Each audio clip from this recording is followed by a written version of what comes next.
Pemirsa, satu pekan lebih banjir dan longsor melanda utara Pulau Sumatera. Distribusi bantuan terus mengalir, terkhusus bagi wilayah yang terisolir. Bagaimanakah update-nya? Kita sudah tergabung dengan rekan kami, produser lapangan CNN Indonesia Irin Wardani di Aceh Tamiang. Halo, selamat sore Irin. Irin, bagaimanakah pendistribusian logistik bantuan? Apakah masih ada daerah yang terisolir dan belum mendapatkan bantuan, Irin, dari pantauan Anda?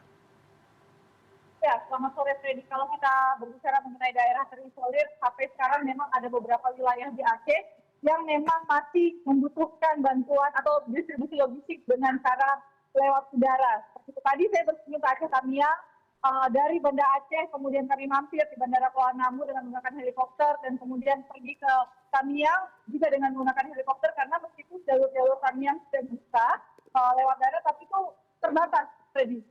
Saya mendapatkan informasi jalurnya masih sangat terbatas, kemacetan masih panjang sekali dan jalannya masih sempit, sehingga akan ada sangat terbatas sekali. Dan sedangkan yang didahulukan jalurnya itu khusus untuk distribusi logistik dan juga bahan bakar. Akhirnya kami memutuskan menggunakan helikopter, kemudian berangkat ke Aceh Tamiang dan melihat bagaimana kondisi di Aceh Tamiang yang memang suasananya, Freddy, kalau bisa saya gambarkan, sangat-sangat parah sekali.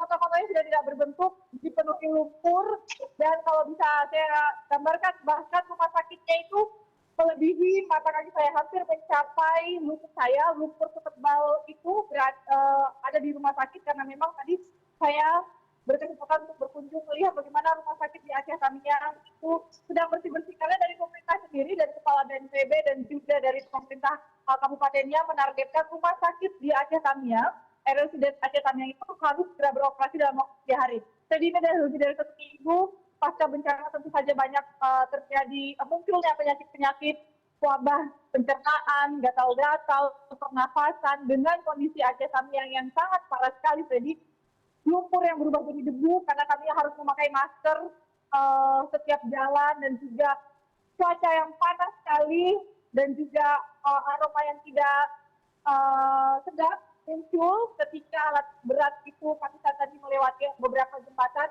alat berat itu menggali jembatan tersebut, aroma tidak sedapnya itu muncul, Freddy. Dan kalau bisa saya gambarkan ya, Freddy, ya, kalau dibilang kota zombie, warganya sendiri karena di viral bilangnya warganya seperti zombie. Kami melintas di Aceh Tamiang dengan membawa perbekalan makanan, memang berupa nasi bungkus, dan warganya mengaku mereka memang kelaparan. Terbatasnya distribusi logistik memang menjadi salah satu tantangan, karena jalan-jalan di Aceh Tamiang itu masih sangat rusak sekali. Sedangkan Freddy, usaha untuk menyalurkan bantuan itu masih terus diusahakan, terutama dari udara, karena itu tadi saya bilang jalannya masih rusak total. Di beberapa wilayah di Aceh Tamiang sudah ada sinyal, sudah ada jalur listrik, pembangunan dari perusahaan listrik negara juga sudah mulai terlihat, Freddy. Alat berat sudah mulai masuk, distribusi logistik, dan yang utama memang distribusi logistik yang akan saya tunjukkan kepada Anda adalah perahu-perahu ini, karena di beberapa tempat di Aceh Tamiang masih penuh dengan lumpur dan air, sehingga perahu-perahu semacam ini, Freddy, saya menggunakan zoom dan tidak membawa kameramen saya, karena kameramen saya sedang berada di lokasi lain. Ini juga harus dipastikan sampai di titik tujuan untuk mengevakuasi warga, terutama tadi saya lihat ada warga yang mengeluh sakit namun tidak bisa keluar dari wilayahnya karena aksesnya sangat terbatas sekali. Semua rumah hancur, sekolah-sekolah juga, kemudian tempat pemerintahan, tapi memang yang diutamakan, Freddy, adalah rumah sakit. Seperti yang tadi saya bilang, sayangnya rumah sakitnya itu meskipun tenaga kesehatannya selamat semua, namun data-data pasien itu tadi dipastikan hilang akibat banjir, karena lumpurnya tebal sekali. Tadi pakaian saya juga dipenuhi lumpur, karena kami mencoba untuk masuk ke wilayah rumah sakit tersebut. Usaha untuk membersihkan tadi dibantu oleh pihak TNI, Polri, dan Angkatan Laut, dan juga dari pemadam kebakaran dengan menyemprotkan air. Tapi selama sehari ini usaha tersebut masih, kalau saya bisa gambarkan ya, belum menampakkan hasil yang signifikan karena lumpurnya sangat tebal sekali, dan juga kendaraan-kendaraan yang berkumpul di depan rumah sakit itu menjadi tantangan, Freddy. Namun distribusi logistik masih dipastikan akan terus dilakukan dengan menggunakan jalur udara. Itu sampai sekarang masih satu-satunya jalur atau cara pendistribusian yang sangat efektif. Kalau bisa saya gambarkan memang tidak semua warga di Aceh Tamiang itu berada di posko yang dibangun oleh pemerintah, seperti posko BNPB. Mereka membangun posko-posko mandiri di depan-depan rumahnya, depan tokonya dengan kondisi yang sangat memprihatinkan. Seperti itu, Freddy. Baik, Iren, dari pantauan Anda masih ada daerah yang terisolir, lantas langkah atau upaya yang dilakukan dari pemerintah provinsi apakah sudah berkoordinasi lebih lanjut antar pemerintah provinsi dan juga pemerintah pusat? Bagaimana dari pihak pemerintah pusat, apakah bantuan juga terus mengalir?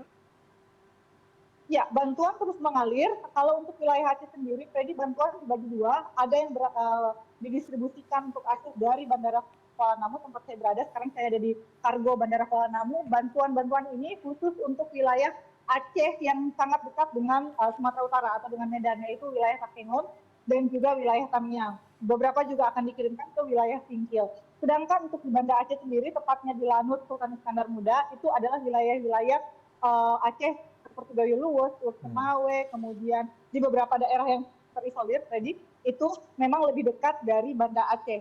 Nah, koordinasinya antara pemerintah pusat diwakili atau diwakili oleh BNPB sendiri, memang tadi Kepala BNPB Suharyanto sendiri mengatakan bahwa dia meminta setiap kepala daerah memastikan atau membuat list bahan-bahan apa saja atau kebutuhan apa saja yang dibutuhkan oleh warganya, Fedy. Karena kalau kita lihat sekarang yang banyak itu adalah bahan makanan. Tapi pada kenyataannya setelah Pak Suharyanto mengatakan bahwa hasil evaluasinya menyatakan warga ternyata butuh pakaian, butuh selimut, kemudian butuh protein lain selain makanan instan, kemudian butuh tenda, namun itu tidak ada dalam list yang prioritas.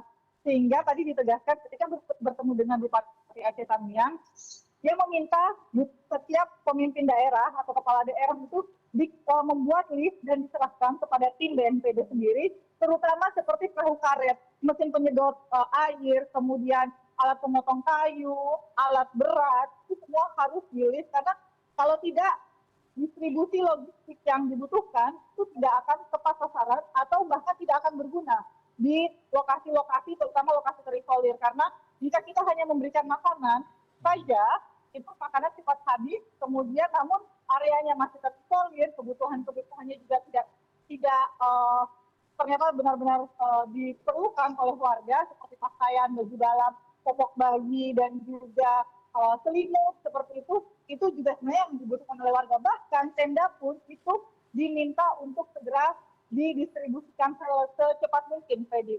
Kalau di hadapan saya, ini sebenarnya sudah ada tenda-tenda dan juga alat tenda di sini yang siap didistribusikan. Namun memang ada skala prioritas yang harus dipikirkan bahwa terutama di wilayah-wilayah masih terisolir, selain bantuan makanan, tentu saja selimut, pakaian, dan juga alat berat. Kalau kemarin dari wilayah Banda Aceh, saya sudah melihat selain genset, tali, bahan bakar juga sudah mulai didistribusikan pelan-pelan. Jadi itu juga ada pakaian, selimut, vitamin, dan obat-obatan. Khusus untuk Aceh Tamiang yang seperti saya katakan tadi, rumah sakit yang akan sudah didistribusikan dalam 3 hari ke depan, akan ada bantuan melalui Kementerian Kesehatan dibantu oleh Rumah Sakit Umum Daerah Adamali, itu tenaga kesehatan, walaupun kemudian memang di Rumah Sakit Tamiang sendiri tenaga kesehatannya tidak ada korban jiwa dari tenaga kesehatannya, namun juga kami masih membutuhkan bantuan tenaga kesehatan. Itu nantinya dijanjikan oleh Kemenkes akan dikirim, dan juga mesin-mesin medis, dan juga nanti akan dikirimkan para engineer elektromedis sendiri untuk mengecek mesin-mesin medis mana, peralatan medis mana yang masih berfungsi. Tapi tadi Direktur Rumah Sakit RSUD Tamiang sendiri mengatakan bisa dipastikan semua peralatan medis mereka, obat-obatan mereka hancur karena banjir bandang, sehingga memang dibutuhkan segera mungkin, terutama mesin hemodialisa, karena menurut dia pada saat sebelum kejadian pasien yang harus menjalani darah itu yang harus salah satu yang harus diprioritaskan karena akses dia mengatakan bahwa membayangkan pasien yang seharusnya jadwal isi darahnya itu tertunda, terhambat, bahkan berhenti total akibat banjir ini akan berada di titik yang sangat kritis. Seperti itu, Feby. Baik Iren, tentunya perlu koordinasi lebih lanjut dari pemerintah provinsi dengan pemerintah pusat ataupun juga pihak-pihak terkait list-list ataupun juga daftar-daftar yang harus diperlukan atau bantuan-bantuan yang diperlukan oleh masyarakat di sana sehingga bisa disalurkan secara tepat, akurat, dan bisa memberikan bantuan yang luar biasa agar kembali pulih wilayah Aceh Tamiang dan juga sekitarnya. Terima kasih Iren Wardani atas laporan Anda, selamat kembali bertugas, jaga kesehatan Anda dan juga tim di sana.